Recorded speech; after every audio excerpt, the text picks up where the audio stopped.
हाँ भाई यहाँ पर देख लो, अनसोल्ड आपको चल रहा था, सेट नंबर कौन सा था, 822 DX, ठीक है ना, ये था ना। और अगर बात करें हम खंड, आपका ए जो था वो खत्म हो गया था, ठीक है। अब जो होना है खंड, क्या होना है, बैक, खंड बैक आज आपका स्टार्ट होना है। ये ध्यान से आपको समझना है, ठीक है ना। पहले क्वेश्चन हम लेते हैं एक का, ये जो है, सिद्ध कीजिए √3 एक अपरिमेय संख्या है, ठीक है। आपको सिद्ध करना है, वही 2 नंबर का क्वेश्चन है, सिद्ध कीजिए कि √3 एक अपरिमेय संख्या है, ठीक है ना। अब यहाँ पर देखते हैं हम क्या लिखेंगे, जब भी अपरिमेय संख्या हमको सिद्ध करनी होगी हमें उसका विपरीत लेना पड़ेगा। इसका मतलब हम लिखेंगे माना √3 एक परिमेय संख्या, ठीक है। हमने क्या माना, √3 है ना, ठीक है। हमने क्या माना कि माना √3 एक परिमेय संख्या है, सही है। उसके बाद अच्छा, जहां परिमेय संख्या होती है वो किस रूप में होती है, A/B। अब लिखेंगे जहां A, B एक क्या है, पूर्णांक है, ठीक है, comma V does not equal 0, तो V का मान क्या नहीं होना चाहिए, 0 नहीं होना चाहिए, ठीक है। अब लिखेंगे दोनों ओर वर्ग करने पर, दोनों ओर वर्ग, ये वाले और का यूज करेंगे, दोनों ओर वर्ग करने पर। जब आप दोनों ओर वर्ग करते हो तो ये यहाँ पर रहता है √3 का वर्ग और ये यहाँ पर रहता है A/B का वर्ग, ठीक है भाई। जब ऐसा करते हो तो √3 का वर्ग क्या होगा भैया, बोलू, हाँ क्या होगा, 3 होगा, क्योंकि √ आपको वर्ग से हट जाता है। ये A², ये आपको रहता है B², ये यहाँ पर इधर जाता है, तो 3B² बराबर A², ठीक है भाई। यहाँ पर लिखते हैं हम 3A² को विभाजित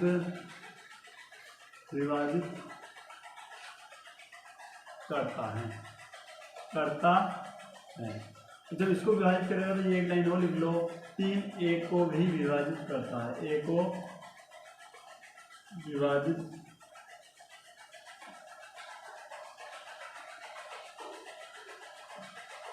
करता, ठीक है ना, ये आया।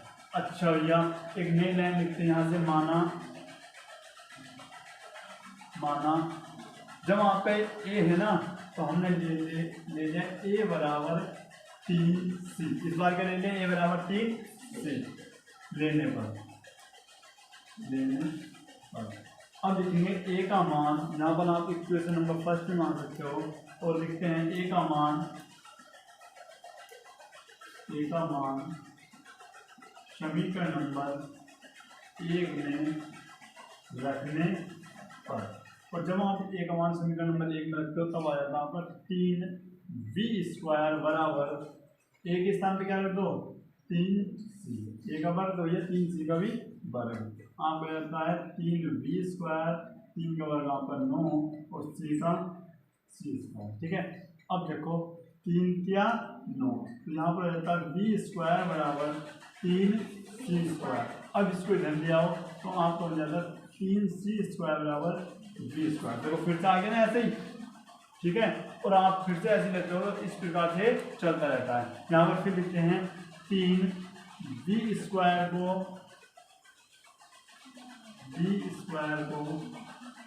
विभाजित करता है और 3B को भी विभाजित करता है। अतः अतः √3 एक अपरिमेय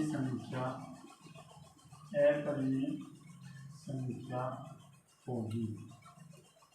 और भैया कुछ क्वेश्चन इसके अलावा लिख रहा हूँ जो बोर्ड एग्जाम के लिए इम्पोर्टेंट है। एक तो ये आएगा आपका √3, एक √5 और एक √2।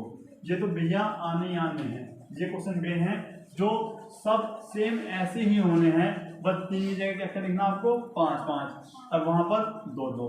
तो इस क्वेश्चन से आपके ये क्वेश्चन तो कंप्लीट हो जाने हैं, ठीक है ना। इन्हें भी नोट कर लो साइड में कि ये क्वेश्चन हमारे लिए कहाँ है, होमवर्क, ठीक है ना। √3 वाला हो गया, √5 √2 वाला घर जाकर 2 बार करके देखोगे ऑटोमेटिक भैया तुम्हारी याद जाएगा। और इस क्वेश्चन को अच्छे से कुछ भी करो, याद कर लो, रट लो, जल्द करना कर लो, ऐसे ही होते हैं सारे क्वेश्चन, ठीक है ना। इस प्रकार के 2 क्वेश्चन वहां पर लिख दें, ऐसे जब नोट करो, ये आपको घर जाकर देखना है, नोट कर लो। यहाँ पर देखो ये दूसरा क्वेश्चन क्या है, पहले का भी है आपका, ये भी भैया बहुत ज्यादा इंपॉर्टेंट क्वेश्चन है त्रिकोणमिति का।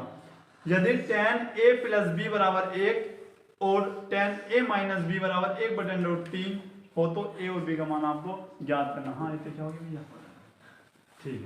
यहाँ पर देख लो, सबसे पहले मुझे आज तक बताएंगे कि tan की टेबल में a किसकी वैल्यू है। अगर हम त्रिकोणमिति की सारणी पर ध्यान दें तो 45 की, किसकी में tan 45 की वैल्यू क्या है, 1 है। तो tan a + b बराबर क्या है, tan 45, ठीक है। आई बात समझ भैया। उसके बाद अब यहाँ पर tan से tan हट जाता है और a + b बराबर क्या आता है आपका 45, इक्वेशन नंबर 1। अब लेकर आते हैं भैया tan a - b = 1/√3।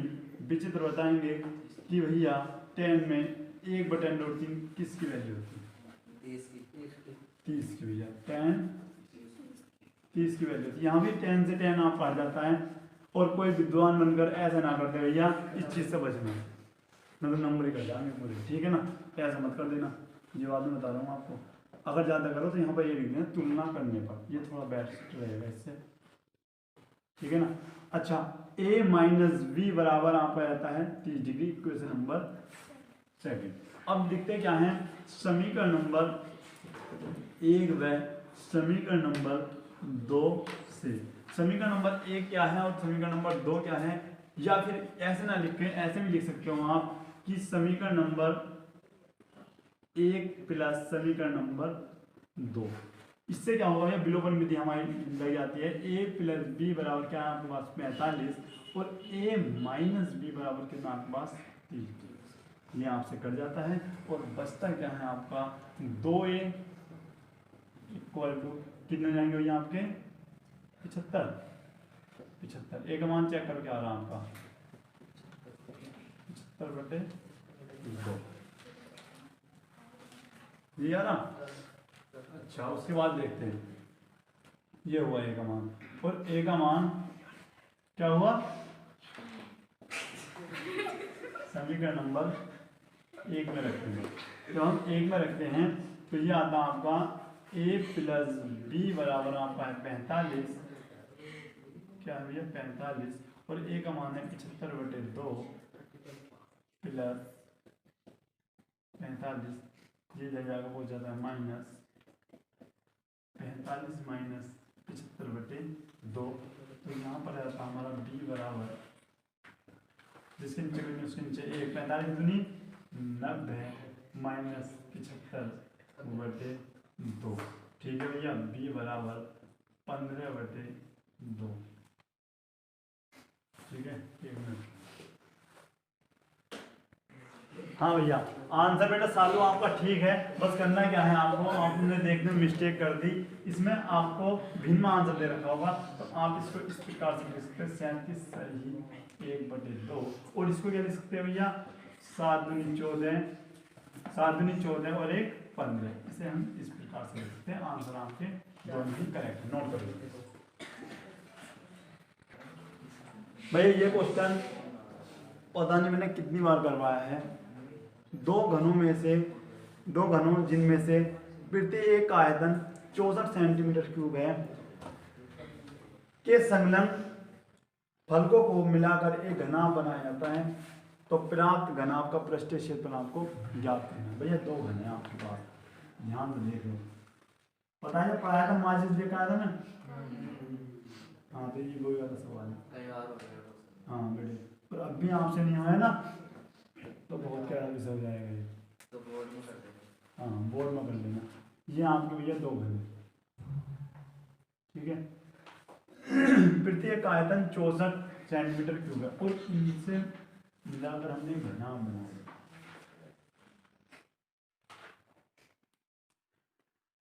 ये बन गया आपका भैया घनाभ। बेटे आपसे क्वेश्चन पूछेगा, ध्यान से सुनना सभी को, एक बार में आंसर देना।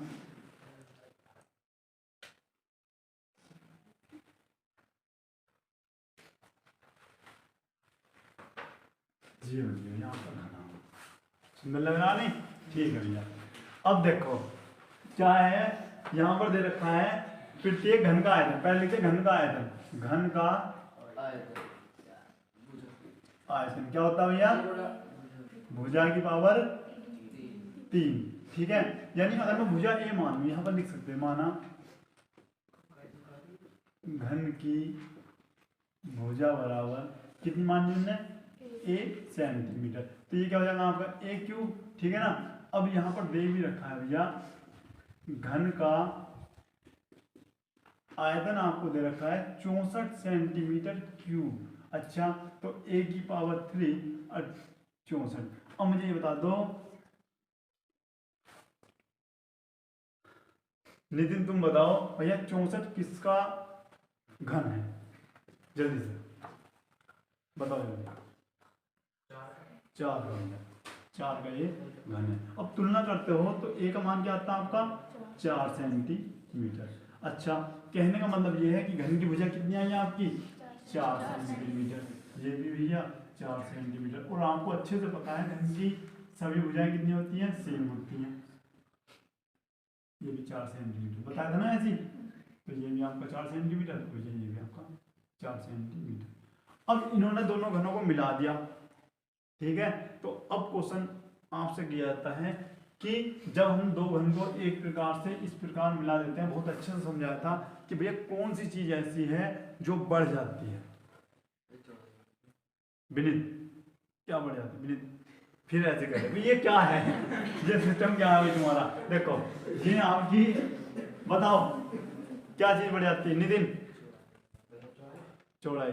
हाँ भाई आदित्य चौड़ाई दिया। हाँ फिर दिया नेहा लंबाई। अब भैया तुम्हें दिख नहीं रहा, जितना मोटा ये इतना मोटा यही रहेगा, तो चौड़ाई दाम की वही है भैया। ऊंचाई की बात करें तो ऊंचाई वही है, नीचे तो बढ़ना है। देखो लंबाई ये नहीं बढ़ रही क्या? लंबाई तो बढ़ रही है। अगर ये 4 है और 4 आपकी ऐड होगी तो कितनी हो गई है? बहुत अच्छे से समझाया था। क्या चीज बढ़ी है आपकी? लंबाई 8 सेंटीमीटर। देखो बाकी तो जितना ये इधर को इतना यही है, ठीक है ना बेटे। यही मार खा जाओगे। सबसे पहले क्या लिखेंगे? घनाभ के लिए।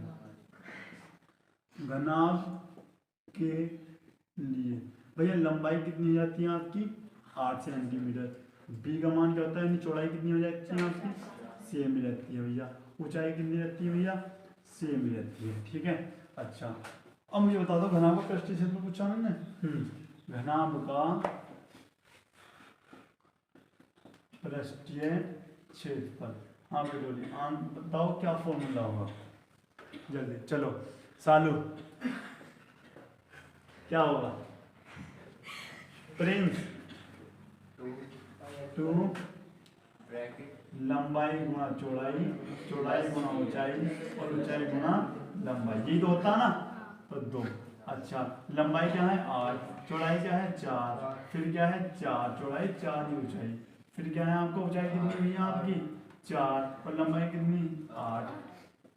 2 गुणा क्या हो जाएगा? 32 प्लस 16 प्लस 32। और अगर आप इसको जोड़ते हो तो क्या हो जाएगा आपका? 80 और 80 दूनी 160। अगर मैं भैया स्क्वायर अगर मैं बात करूँ ना तो भैया ये क्वेश्चन भी पिछले 2 सेट में मैंने करवाया है। बहुत इंपॉर्टेंट क्वेश्चन है। जो क्वेश्चन समझ लो बार बार आ रहा है बोलूँ बहुत ज़्यादा इंपॉर्टेंट है। नोट यहाँ पर देखो भैया पहले का डी क्या है, माध्यिका तुम्हें ज्ञात करनी है, वर्ग अंतराल अच्छे से दे रखा है, ठीक है ना। 0 से 10, 10 से 20, 20 से 30, 30 से 40, 40 से 50, 50 से 60। अच्छा बारंबारता की बात करें, 7, 12, 18, 15, 10, 3, ठीक है। यहाँ पर क्या लिखोगे आप, उसके बाद जब आप जोड़ दो क्या आता है आपका 19, 19 और 7 हो जाते हैं आपके 37, 37 और भैया हम इसकी बात करते तो 52, 52 और 10 आपके हो जाते हैं 62, और 62 और 3 आपके हो जाते हैं भैया 65। यानी आप बात करते हो तो n का मान आपको मिल जाता है 65 और n/2 का मान अगर हम निकालते हैं यहाँ पर तो कितना आता है भैया 32.5। तो आप यहाँ पर ढूंढते भैया 32 आपको कहाँ पर होगा, ठीक है। तो यहाँ से तो बात गई, ये तो CF हो जाएगा। यहाँ पर अगर बात करें तो ये आपका F का मान है, ये L1 और ये L2। भैया यहाँ पर फॉर्मूला तो बताना आपको, चलो फॉर्मूला भी नहीं लिखते, डायरेक्ट आंसर लिखते हैं। आंसर आपको कमेंट बॉक्स में देना है, सही है। फॉर्मूला इसलिए नहीं लिख रहे भैया, आपको याद करना है, फॉर्मूला भी देना है, ठीक है ना, नोट कर लो। अब यहाँ पर देखते हैं पहले का ई क्या है। बिंदुओं 1,-5 और -4,5 को मिलाने वाली रेखाखंड को x अक्ष द्वारा विभाजित करने वाले बिंदुओं के निर्देशांक आपको ज्ञात करने। बहुत ज़्यादा इंपॉर्टेंट क्वेश्चन है भैया, कुछ की तो समझ में नहीं आया, क्वेश्चन था क्या। यहाँ पर देख लो, मैं समझा देता हूँ।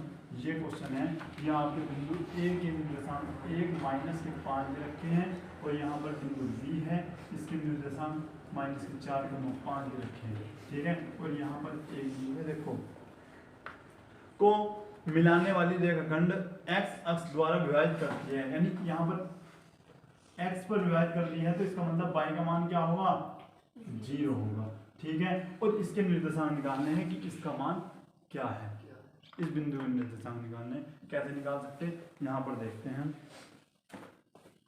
सबसे पहले करेंगे यहाँ हम लिखेंगे, माना यह है इसको m1 और m2, ठीक है ना, इस पे विभाजित करती है, ठीक है। अब करेंगे क्या, उसके बाद हमने एक फॉर्मूला याद कर रखा है, क्या कर रखा है कि x बराबर होता है क्या, m1 x2 plus m2 x1 upon m1, और एक फॉर्मूला और याद कर रखा है, y बराबर m1 y2 plus m2 y1 upon m1 plus m2। ये फॉर्मूला भी हमारी याद है, ठीक है ना। उसके बाद इसका मतलब ये क्या है, ये आपका x1 है और ये आपका x2 है, ये y1 है और ये आपका y2 है, ये x है और ये आपका y है। ये देखो x सेम हो रहे हैं, तो यहाँ कैपिटल x मान सकते हो, ये कैपिटल y यहाँ मान सकते हो, ठीक है। आगे बात समझ में, तो यहाँ पर कैपिटल x मान लो, यहाँ पर कैपिटल y मान सकते। चलो अब करते क्या है, x का मान क्या दे रखा है, x दे रखा है x, m1 की वैल्यू m1, x2 की वैल्यू बताओ -4 प्लस m2 की वैल्यू कितनी है, m2 ही है। अच्छा x1 की वैल्यू कितनी है भैया 1, और ये आपका आ रहा है m1 प्लस m2। अच्छा x बराबर -4m1 प्लस के m2 बटे m1 plus m2। Equation number first बनाकर छोड़ दो। यहाँ पर देखो y का मान क्या है 0, m1 की वैल्यू कितनी है आपके पास, m1 की तो भैया निकालनी है। अच्छा y2 की कितनी है हमारे पास 5, और m2 की कितनी है m2 की फिर यहाँ पर निकालनी है। y2 की वैल्यू y1 की वैल्यू क्या -5, सही है। और ये m1 प्लस m2, ये भैया पूरा ही आपका कहाँ पहुँच जाएगा 0 में, तो क्या हो जाएगा 0 बराबर 5m1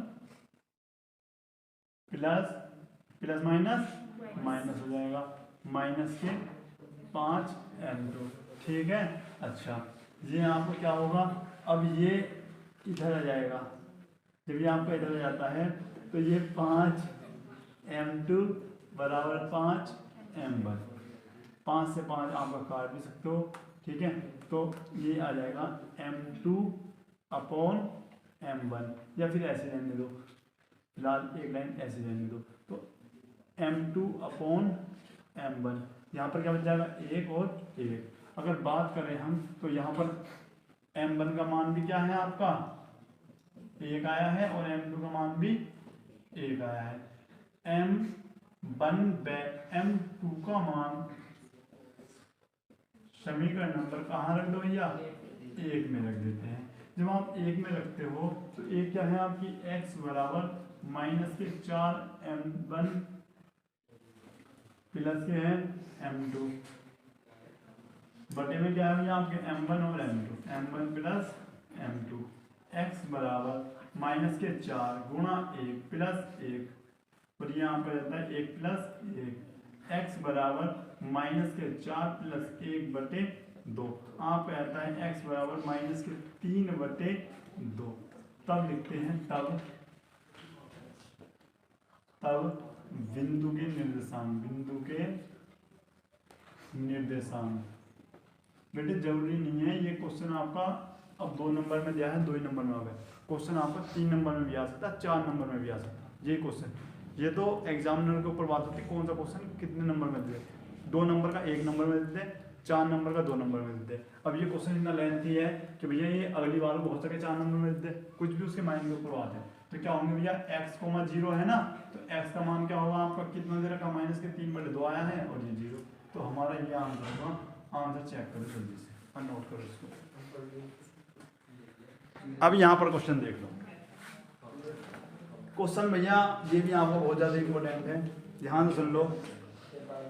बिंदु A के निर्देशांक आपको ज्ञात करने हैं, जहां AB एक वृत्त का व्यास है जिसका केंद्र आपको दे रखा है 2, -3 तथा B के निर्देशांक 1, 4 देखो ये आपका वृत्त है। अब ध्यान समझ लेना क्वेश्चन, ये वृत्त है और जहां AB इसका व्यास, AB इसका क्या है भैया व्यास, और यहाँ पर O एक केंद्र है। अच्छा केंद्र के निर्देशांक दे रखे भैया जिसका केंद्र क्या है 2, -3 है। अच्छा ये आपका 1, 4 है। तो वो जानना चाह रहा है भैया ये क्या है, कोई बता सकता कोई भी कि भैया इसका मान कैसे निकल जाएगा। अच्छा तो बेटे बीच का तो है ही, उसका मान क्या निकाल लोगे और कोई तो भैया क्या नाम क्या उसका, तो बेटे लिख कर चलो है देख लो बेटे, अगर तुम्हें ये नहीं हो पा रहा तो 2 नंबर आपके गए समझो, ठीक है ना। क्या करेंगे भैया, तुमने पढ़ा होगा मध्य बिंदु के केंद्र वाला सूत्र, यानी क्या होता अगर मैं यहाँ पर x1 मान लूँ और ये आपका x2 मान लूँ, ये अपना y1 मान लूँ, ये y2 मान लूँ और इसको x या कैपिटल X को और भी अच्छा लगेगा, कैपिटल X को कैपिटल Y। भैया कल ही करवाया ज़्यादा फॉर्मूला क्या बताया था, x बराबर x1 प्लस x2 बटे 2 और यहाँ लिखवाया था y बराबर y1 प्लस y2 बटे 2। अच्छा यहाँ पर इन्होंने 2 वैल्यू x का मान 2 दे रखा है, ठीक है, और x1 की वैल्यू क्या है आपकी, यहाँ पर x हमने मानी हुई है और x2 की वैल्यू हमने 1 मानी हुई है और यहाँ पर है आपका 2 दूनी 4, x प्लस 1 प्लस इधर जाकर माइनस हो जाते हैं, तो 4 - 1 बराबर x बराबर आपको क्या रहता है 3। उसी प्रकार y का मान रखते हैं -3, y1 की वैल्यू आपके पास y है प्लस y2 की वैल्यू आपके पास 4 है बटे 2 है, 2 तिया 6 -6 जाता है आपका, y प्लस 4 ये भी इधर जाके माइनस हो जाएगा, तो यहाँ पर -6 -4 बराबर y, तो y बराबर माइनस प्लस यहाँ पर माइनस के जाएगा, तो बिंदु के निर्देशांक क्या होंगे, तब बिंदु A के निर्देशांक बराबर क्या होंगे भैया, यहाँ पर लिख सकते 3, -10 होंगे। नोट करो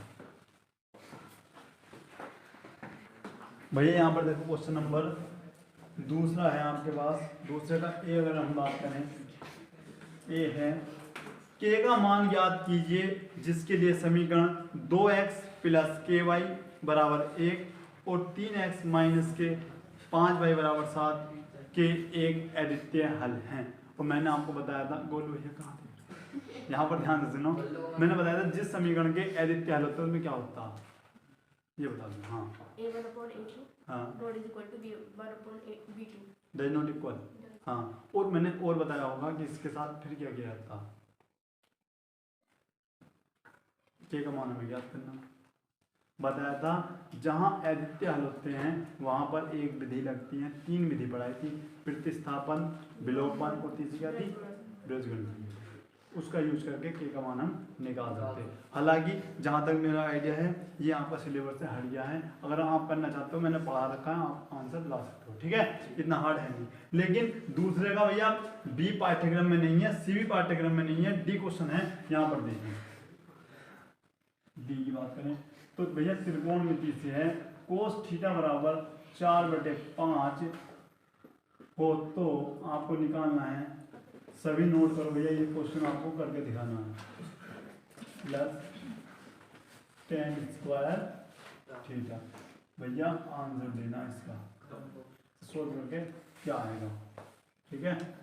अच्छा तो एक क्वेश्चन आएंगे ये वाला, ठीक है ना, इसका आंसर तुम्हें कहाँ देना, कमेंट बॉक्स में, होमवर्क है भैया ये आपका। ये बताओ कैसी लगी आज की क्लास में बेटा, कुछ क्वेश्चन और हैं, और हाँ ये 4 नंबर का क्वेश्चन है, मेरी क्लास आने से पहले तुम्हारा आंसर आ जाना चाहिए, ठीक है ना।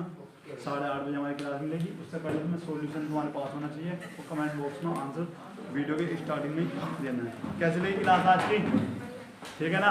तो भैया अगर वीडियो अच्छी लगी वीडियो को लाइक करना है, मिलते हैं नेक्स्ट क्लास में, तब तक के लिए जय हिंद जय भारत।